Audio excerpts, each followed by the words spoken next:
Episode 7 जिसमें दिख रही है हर चेहरे पर टेंशन। जहां पर हर कोई है किसी फिक्र में, तो हम आ जाते हैं तमाशा के अंदर होने वाली बातों के जिक्र में। तो जी, सुबह का हुआ आगाज, और आगाज हुआ एक जबरदस्त मिली नगमे से। सब उठे, मुस्कुराए, नाचे, घूमे, गाए। लेकिन मुझे बड़ा तरस आया बॉयज के ऊपर, जिन्होंने सिर्फ मेलोडी सुनते ही उठकर रक्स करना शुरू कर दिया। लेकिन जब गाना कोई मिड में पहुंचा तो पता चला कि ये तराना जो है ये सिन्फे आहान का टाइटल ट्रैक है। तो उनको एहसास हुआ कि हम तो सिन्फे आहान नहीं हैं।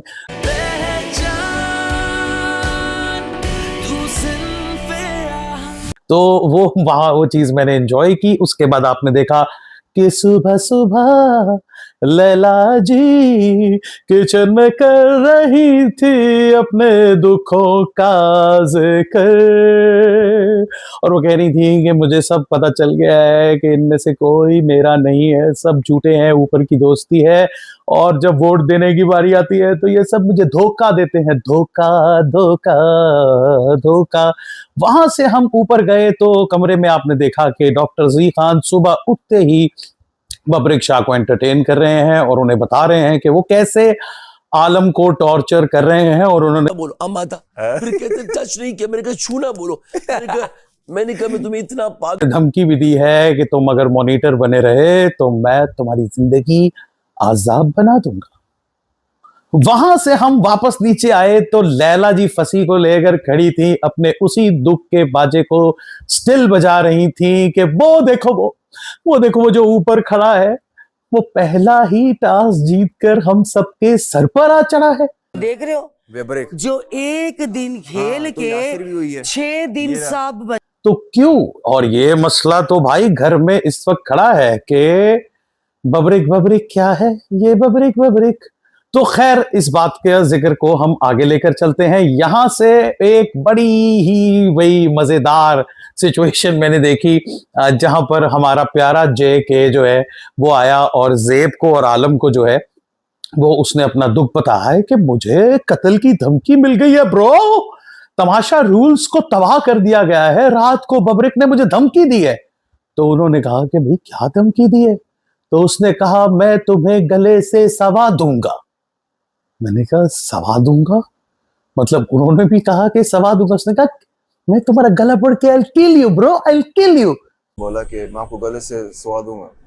मैं आपको गले से सुवा दूंगा, राइट? गले से। तो मुझे बड़ा मजा आया, लेकिन उसने कहा था कि मैं बादशाह सलामत को शिकायत लगाऊंगा। वो फिर मेरे ख्याल है 14 अगस्त की सेलिब्रेशंस के अंदर जो है वो फिर भूल गया और उसने अपना फोकस शिफ्ट कर दिया बादशाह सलामत के ऊपर और बाकी चीज़ों के ऊपर। या मे भी आपने अनकट में देखा हो, मैं क्योंकि सिर्फ एपिसोड्स देखकर रिव्यू कर रहा हूँ इसलिए मुझे इतनी तफसील का पता नहीं है। तो उसके बाद आपने देखा कि यार हाय हाय हाय हाय हाय, वो मीम आपको याद है ना कि मेरे मुंह से निकल गई मुझे मारो मेरी मम्मी मेरी माँ। मेरे धोखे से निकल गई आज, मैं मरी जाऊंगा बस। ऐसा ही हो रहा है आलम बेचारे के साथ। कुल आलम जो अंदर घर का है वो हाथ धो के उसके पीछे पड़ गया। पहले तो मुझे लग रहा था कि सिर्फ हमजा का उसका फड्डा चल रहा है, फिर आहिस्ता आहिस्ता एपिसोड देखा तो पता चला कि भाई हर दूसरा इंसान उससे तंग है। फिर क्यों? को बहुत इरिटेट कर रहा है वो। मतलब हर बंदा एक तो उसको तंग कर रहा है, उसके खिलाफ है और उसको पता नहीं या तो टफ टारगेट समझ रहे हैं अपना।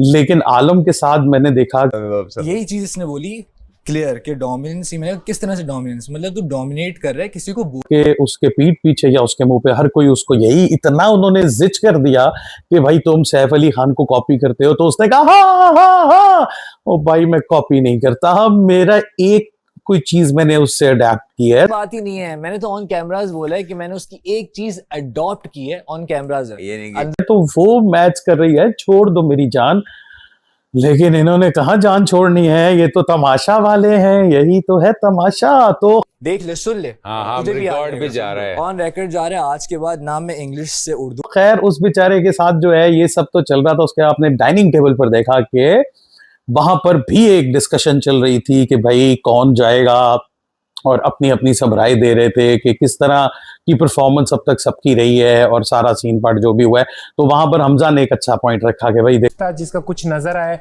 जिसने अपने यहाँ पे फैंस बनाए हैं, तो वही फैंस इनको बचाएंगे। देखो, जिसने अब तक एंटरटेन किया होगा, बाहर अपने फैंस बनाए होंगे, वो फैंस ही हैं जो बचाएंगे। अगर किसी के 1-2 मिलियन फॉलोअर्स हैं, आप समझ रहे होंगे किसके बारे में बात हो रही होगी, तो वो उससे कोई फर्क नहीं पड़ता, बल्कि किस किस के बारे में बात हो रही होगी। जिसके भी फॉलोअर्स ज्यादा हैं तो उनको लेकर भी थोड़ा वो लोग टेंशन में अंदर से कहीं नजर आए, लेकिन ऊपर से वो ये कह रहे थे कि कुछ नहीं, कुछ भी नहीं होगा।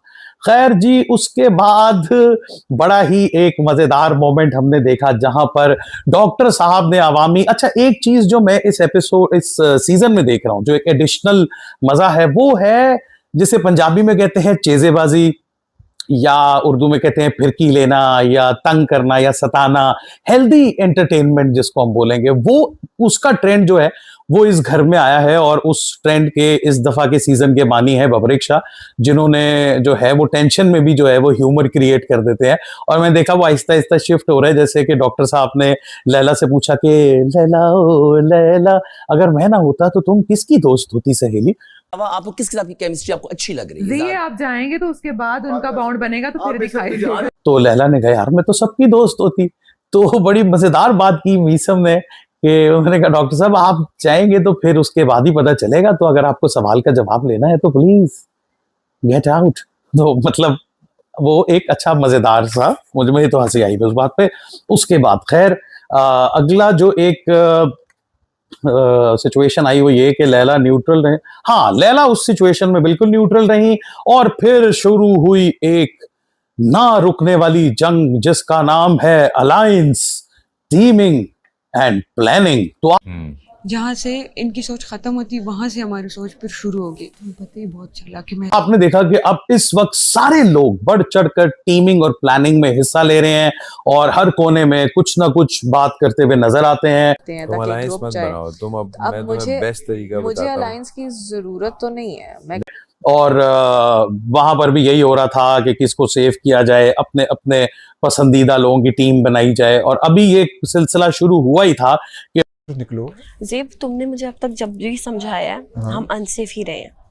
बादशाह सलामत की एंट्री हुई और उन्होंने याद कराया कि सारे तैयार शहर बैठे हो, 14 अगस्त है, आज तो जरा थोड़ा माहौल उठाओ। बादशाह सलामत आए, उन्होंने आकर जो है वो अपने सुर फैलाए, सबने मिली नगमे गाए, इंजॉय किया चाय को। और उसके अलावा बादशाह सलामत की वो जबरदस्त और मधुर बांसुरी को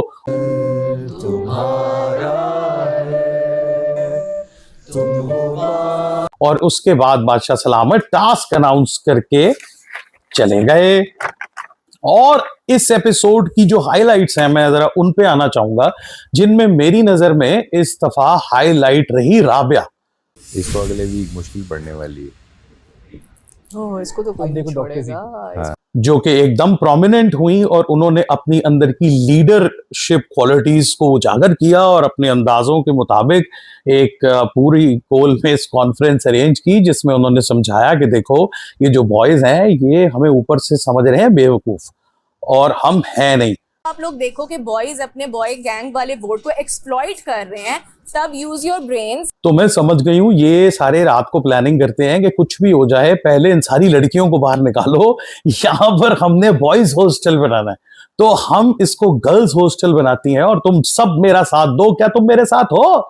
तो सब उसके साथ थी। उन्होंने तो अलायंस बनाया गेम के पॉइंट ऑफ व्यू से, मुझे मेरा पॉइंट ऑफ व्यू है तुम सबका अलग हो। यही मसला है यहाँ पर कि जो एक इंसान कोई लीडर बनता है वो बैठते हैं हम सबके साथ हैं, लेकिन एंड पे उन्होंने सेव कहते हैं हम अपने बॉयज, बाकी कोई अपने अंदर के लीडर को सुला के उसके पीछे पीछे चल पड़ता है। तो ये हमने देखा कि एक लंबी कॉन्फ्रेंस चली जिसमें राबिया ने इधर बैठकर तो ये स्टेटमेंट्स दी और बबरिक के साथ उनकी सिचुएशन के अंदर, अब मुझे नहीं पता कि ये बबरिक और उनका कोई अलायंस चल रहा है जो सबको अलायंस पे मजबूर कर रहा है या अलायंसेस के खिलाफ मजबूर कर रहा है। सो ये तो वक्त ही बताएगा। एग्जैक्टली तो कमजोर तुमने नहीं करना, कमजोर को ही अलायंस की जरूरत पड़ती है ना, तो यही तो मैं कह रहा हूँ। तो मैं सो जी उसके बाद आपने देखा कि लैला इसरा ने लैला को बताया कि लड़कियों के अंदर का तो मुझे पता है, बॉयज का मुझे पता नहीं, क्योंकि बॉयज का तो पूरी आवाम को पता चल गया है कि सारे ही परेशान हैं अंदर खाते बब्रिक से। लेकिन लड़कियां भी प्लान बना रही हैं कि बब्रिक इज अ स्ट्रॉन्ग कंटेस्टेंट, तो उसको पहले बाहर निकालो। अलग से भी प्लानिंग हो रही है या शायद लड़कियों की हो रही है, वो है बब्रिक को बीच से हटाना। ठीक है, तो ये प्लानिंग चल रही है। और जबकि बाद में उन्होंने इस बात से डिनाई भी किया कि उन्होंने कहा जी मैं तो किसी पॉलिटिक्स का हिस्सा नहीं हूं, मैं अकेली हूं। ग्रुपिंग की बारी आएगी, मैं किसी के साथ ग्रुप की क्या जरूरत है मुझे? तुम एक बात मैं ये कह रहा हूं कि जब मैं इतना स्ट्रांग हूं तो मैं सो उसके बाद जी डॉक्टर साहब हमें नजर आए, मैं लैला लैला चिल्लाऊंगा कुर्ता फाड़ के, मैं लैला लैला चिल्लाऊंगा कुर्ता फाड़ के। तो 2-3 जगह पर हमने देखा डॉक्टर साहब को कि वो लैला जी के बारे में पॉजिटिव ख्यालात रखते हुए उनकी कैंपेन चला रहे हैं। भी तो होता है ना, कल फंसी के तो सबने किया ना, एक औरत बार बार चीख रही है, रोती है, हिचकियां मार मार के, कभी किसी को समझा रहे हैं। और मुझे बताओ बॉस से वो बेहतर है, शोर भी किया है उसने, लड़ाई भी की, अपने स्टैंड भी लिया, टास्क भी किए, इधर बात कभी किसी को समझा रहे हैं। तो वो सबको कन्विंस करना चाह रहे हैं कि यार प्लीज सेव लैला, लैला को बचा लो, भले मुझे मार दो मगर लैला को बचा लो, लैला को बचा लो प्लीज डॉक्टर प्लीज। पहली दफा डॉक्टर लोगों को कह रहा है कि प्लीज सेव है।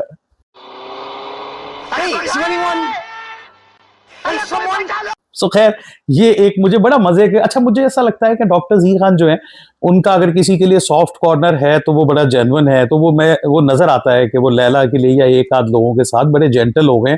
और कुछ अरसे से तो मैं ये भी देख रहा हूँ कि अल्फाज का चुनाव भी उनका बेहतर होता जा रहा है, और अब वो पूरी कोशिश कर रहे हैं कि अब वो एक क्लीन इमेज लेके आए, क्योंकि एलिमिनेशन डे भी करीब है, यानी आज ही तो है, मतलब जिस वक्त मैं रिकॉर्ड कर रहा हूँ तो रात वाले एपिसोड में तो कोई घर जाने वाला है बाबा।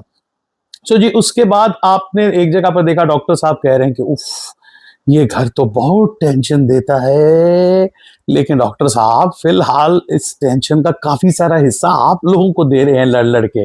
खैर जी उसके बाद आपने देखा कि जी गेम शुरू हुई, गेम में चिकड़ो चिकड़ी हो गए। क्या ढूंढ रहे, उसको मिल ही नहीं रहा है, उसमें एक ही सब लिबड़ लुबड़ गए और मुट्ठी खोल दे। अच्छा जी, तो आज के एपिसोड के अंदर जो सबसे ज्यादा इंटरेस्टिंग चीज थी वो 2-3 चीजें मैंने देखी। एक तो ये कि जो यंग जनरेशन के लोग हैं वो बब्रिक शाह को शायद समझ नहीं पा रहे। तो अगर 50 साल के 21 साल के लोगों के साथ खेलूं मैं तो उनको ट्रीट ही ऐसे करूंगी यार, निकलो क्या है वही ना। हाँ? या वो डाइजेस्ट नहीं कर पा रहे। आपको कहीं कहीं सेल्फिश भी लगेगा बब्रिक, आपको कहीं कहीं कंट्रोलिंग भी लगेगा, कहीं कहीं उसकी नेचर ही ऐसी है, क्योंकि तो उनको वो सही नहीं लग रहे, वो जगह जगह इस बात का इजहार कर रहे हैं। दूसरी तरफ हम लोग ये भी देख रहे हैं कि राबिया इस एपिसोड में प्रोमिनेंट हुई हैं और उनका और बब्रिक का कोई एक अच्छा अलायंस चल रहा है, एक दूसरे को अच्छे मशवरे दे रहे हैं। लेकिन बब्रिक से लोगों को ये प्रॉब्लम है कि किसी को वो कह रहे हैं अलायंस करो, किसी को कह रहे हैं अलायंस ना करो। बेसिकली तुम अलायंस मत बनाओ, मैं तुम्हें बेस्ट तरीका बताता हूं। मुझे अलायंस की जरूरत तो नहीं है, मैं वो चाह रहे हैं कि 2 टीम्स जो हैं वो बन जाएं ताकि एंटरटेनमेंट फैक्टर बढ़े। लेकिन मेरा मशवरा यही है, या मैं यही जानता हूं कि ऐसा हमारे सीजन में हुआ था बिल्कुल, लेकिन वो टीम्स ऑटोमेटिकली बनती हैं। जो अभी तो बहुत स्टार्ट है, वो कहीं मिड में जाके जो एक जैसे लोग होंगे वो खुद ही जुड़ जाएंगे, और जो मुख्तलिफ होंगे वो आमने सामने इसी तरह आते हैं। तो ये तो सिलसिला वक्त के साथ चलेगा, प्लानिंग के साथ कोई किसी के साथ नहीं जुड़ सकता। काम है सबसे पहले अपने बंदे निकालना। 8 बंदे हम 4 दिनों में निकाल सकते हैं। वक्ती तौर पे गेम में जब बादशाह सलामत का हुक्म हो तो एक टीम में आया ना एक और बात है, लेकिन और किसी की बात सुनना जो है वो एक और बात है। सो इस एपिसोड के अंदर इन लोगों ने किया शाइन, और आपने देखे बहुत सारे मसले मसाइल जो कि अब उभरने शुरू हो गए हैं, और हमें लग रहा है कि अब आने वाले वक्त में बहुत सारे यंगस्टर्स जो हैं शायद वो बब्रिक को और डाइजेस्ट नहीं कर पाएंगे। हालांकि अब तक अगर देखा जाए तो सबसे स्मार्टली, क्योंकि देखें अगर लोग इरिटेट हो रहे हैं तो ये उसका प्रॉब्लम नहीं है, वो अपनी गेम अपने अंदाज में खेल रहा है, अभी तक तमीज़ का दामन हाथ से नहीं छोड़ा, एंटरटेन भी करने की कोशिश कर रहा है और अपना पर्सपेक्टिव या अपना नैरेटिव रखने की भी जो है वो कोई जगह हाथ से, बल्कि जगह क्या वो तो कोई पॉज भी खाली नहीं जाने देता। तो वो इतना अलर्ट है, तो सबको अलर्ट होना पड़ेगा, ऐसी प्लानिंग से कोई फायदा नहीं है। बब्रिक हो गया सेफ, ये पहले दिन बाइलक हो गया सेफ। अगर काफी टास्क आपको नजर आना पड़ेगा। सहरिश ने मुझे इस एपिसोड में डिसअपॉइंट किया बिकॉज मुझे लगा था कि सहरिश एकदम जो है, जब उन्होंने उठकर ऐसी नकलें उतारी थी तो मुझे लगा था कि यार इनमें बहुत टैलेंट है, लेकिन इस एपिसोड में वो थोड़ा मतलब गायब लगी। और बाकी जहां तक समिया का ताल्लुक है तो इवेंचुअली वो ये टास्क जीत कर उन्होंने कर लिया अपने आप को सेव।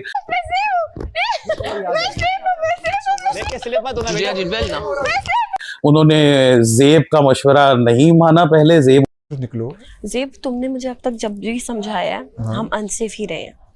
उनको कुछ समझाना चाह रहे थे, लेकिन एक्चुअली मुझे लग रहा है कि कोई भी किसी भी अलायंस का हिस्सा नहीं बनना चाहता। हर कोई अपने हिसाब से खेलना चाहता है और सिचुएशन देख कर चलना चाहता है, और ये अच्छी बात है। सबसे अच्छी बात यह है कि हमें एंटरटेनमेंट मिलना शुरू हो गई है। नहीं होना था, ईमान नाराज हो रही है मुझसे, सलामत नाराज ना हो, ये ज्यादा जरूरी है। ईमान क्यों? और एटलीस्ट कहानियां जो है वो आगे बढ़ना शुरू हो गई है। सो अब देखते हैं किसकी दोस्ती कहां तक जाती है। क्या आने वाले वक्त में डॉक्टर जी और लैला क्या आपस में ही तो नहीं टकरा जाएंगे? क्या बब्रिक से घबराने के बाद या परेशान होने के बाद या इरिटेट होने के बाद कोई एक कौन होगा जो सबसे पहले आवाज उठाएगा? कब तक आलम इन सब का प्रेशर बर्दाश्त करता रहेगा? आज के एपिसोड में क्या हुआ, यानी एपिसोड 8 में, वो देखने के बाद वापस आऊंगा। लेकिन अब तक जो समझ में आ रहा है वो ये कि अगर आप इनके दिमाग या इनकी कैफियत को देखें तो पूरा घर जो है वो एक तरफ है, और बब्रिक जो कि वैसे सबके साथ नजर आ रहे हैं, लेकिन दिल से मुझे लग रहा है कि किसी ने भी उनको अभी तक अपना माना नहीं है, जो कि निशानी है कि ही इज समवन जो सबको सबसे ज्यादा स्ट्रांग लग रहा है। और एक और चीज जो इस एपिसोड में मजेदार मैंने देखी, और मैं चाहूंगा कि वो आगे और ज्यादा पॉलिश्ड हो। सीजन 2 में एक गाना बना था बादशाह सलामत के कहने पर, जो मैंने बनाया, फिर 3 वालों से नहीं बना, और फिर आपने लास्ट फोर्थ सीजन में देखा दानिया का, जो कि बहुत लोगों को पसंद आया। और अब हमने देखा किंग को एक एफर्ट करते हुए कि वो कुछ बना रहे थे तमाशा, इसके दिल में तमाशा, उसके दिल में तमाशा। तो वो मुझे सलामत बोले, वो बैठे तख्त पे तो अच्छा बंदा खोले, तो तभी कहते हैं ना सभी बैठे तने क्या मजे का लग रहा था। और मुझे लग रहा है कि वो जब कंप्लीट हो जाएगा तो वो भी एक अच्छा गाना बन के आएगा। सो और आप लोगों को क्या चाहिए? तमाशा एंजॉय करते रहें। जो चीजें मुझे पसंद आई थी वो मैंने इस एपिसोड में हाईलाइट की और आपको दिखाई भी। तो मैं उम्मीद करता हूं कि जरा एक आपको जो है वो फ्लैशबैक मिल गया होगा, और इंशाल्लाह कल मिलते हैं अगले एपिसोड के साथ। So lots of love, stay blessed always. और हाँ, एक बहुत ही जरूरी बात, देखें आप सब बहुत बिजी हैं, आप सबकी जिंदगी में बहुत सारे मिशन हैं, लेकिन मेरी आपसे गुजारिश है कि प्लीज अपने कीमती वक्त में से थोड़ा सा वक्त निकालें और मेनू सब्सक्राइब करो यार। मेरे YouTube चैनल को सब्सक्राइब कीजिए, लाइक कीजिए, शेयर कीजिए, बिकॉज मैं कौन हूं? मैं हूं आपका अपना अली सिकंदर, आपका अपना एंटरटेनर। सो मिलते हैं अगले एपिसोड में।